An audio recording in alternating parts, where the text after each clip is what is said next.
এখন আমরা ডিসপ্রপোর্শনেশন বা অসামঞ্জস্য বিক্রিয়া আর কমপ্রপোর্শনেশন রিঅ্যাকশন সম্পর্কে আলোচনা করতে চাই। ডিসপ্রপোর্শনেশন রিঅ্যাকশনটা হচ্ছে যেখানে যে অক্সিডাইজড হবে সেই রিডিউসড হবে। কীরকম? এতগুলো উদাহরণ দিয়ে তোমাকে বোঝাতে চাই। যেমন ধরো হাইড্রোজেন পারঅক্সাইড, এটার স্ট্রাকচারটা হচ্ছে এই রকম। দেখো অক্সিজেনের দুটো ভ্যালেন্সি, হাইড্রোজেনের একটা, সব মিলেছে। তো এই যে স্ট্রাকচারটা, এটাকে কিসের মতন দেখতে? চশমার মতন দেখতে।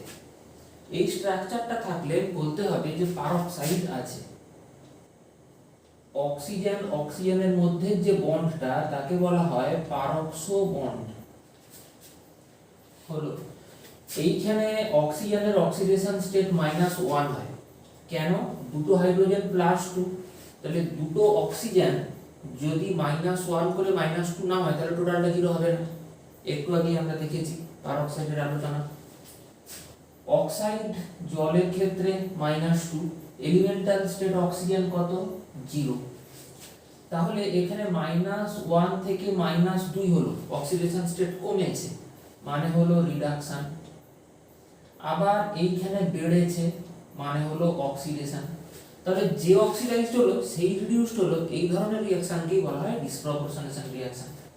যেমন এখানে ফসফরাস 0, এখানে ফসফরাস -3 ফসফিন, এখানে সোডিয়ামটাকে +1 ধরো, দুটো হাইড্রোজেন +2, একটা ফসফরাস +x, দুটো oxygen 2 * -2 = -4 equals 0 or x equals +1। তাহলে 0 থেকে যখন -3 হলো, অক্সিডেশন স্টেট কমলো, রিডাকশন। আবার এইখানে অক্সিডেশন, তাহলে এটাও একটা ডিসপ্রপোর্শনেশন রিঅ্যাকশন। নেক্সট রিঅ্যাকশন, যখন ক্লোরিনের সাথে কোল্ড ডাইলিউট NaOH দেওয়া হয়, যদি হট কনসেন্ট্রেটেড হয় অন্য রিঅ্যাকশন হয় আর কি, তখন 0 থেকে -1 আর +1 এই চেঞ্জটা হচ্ছে, একই জিনিস। তাহলে এইটি হলো রিডাকশন, আবার এইটি হলো অক্সিডেশন। NCERT ক্লাস 11 এর ভলিউম 2, আমার কাছে যে বইটা আছে তার পেজ নাম্বার 264, তোমার কাছে হয়তো অন্য পেজ নাম্বার হবে, ম্যানেজ ইট। তো এই রিঅ্যাকশনগুলো একটু প্লিজ মনে রাখবে, এই আয়নগুলোর নামও মনে রাখবে। ClO- কে বলা হয় হাইপোক্লোরাইট। এখানে ক্লোরিনের অক্সিডেশন স্টেট +1, আবার এখানে কত? -1। তাহলে এই জায়গাটাতে কি হয়েছে?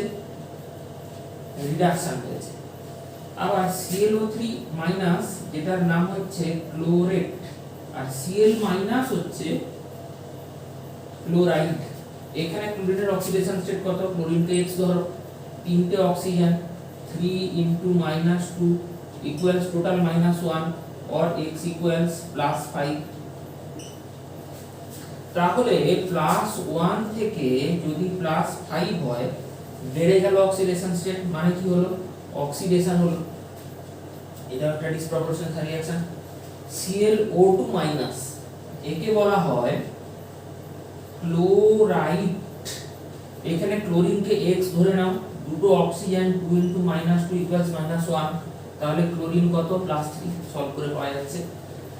এটা ক্লোরেট +5, তাহলে +3 থেকে +5 মানে কি হলো? বাড়লো, অক্সিডেশন। আবার যখন ক্লোরাইড থেকে ক্লোরাইড হচ্ছে, তখন +3 থেকে -1 কমে গেল, মানে রিডাকশন। আবার ক্লোরেট +5 থেকে এই রিঅ্যাকশনটাতে যখন -1 হচ্ছে, রিডাকশন, অক্সিডেশন স্টেট কমলো। এই আয়নটার নাম হলো পারক্লোরেট, ClO4-।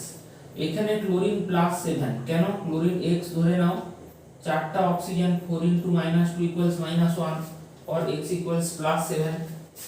তাহলে +5 থেকে যখন +7 হচ্ছে, তখন অক্সিডেশন স্টেট বাড়লো, দ্যাট ইজ অক্সিডেশন। ডিসপ্রপোর্শনেশনে কি হচ্ছে? একটা অক্সিডেশন থেকে দু রকম অক্সিডেশন স্টেট আসছে।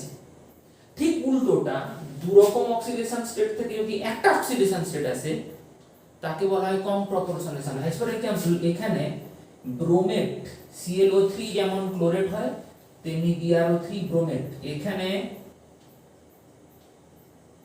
অক্সিডেশন স্টেট কত হবে +5 এবং ব্রোমাইড -1 আর এটা হলো এলিমেন্টাল স্টেটের ব্রোমিন 0। তাহলে +5 থেকে 0 অক্সিডেশন স্টেট কমলো মানে হলো রিডাকশন, আবার -1 থেকে 0 অক্সিডেশন স্টেট বাড়লো মানে হলো oxidation. This is example of comproportionation reaction.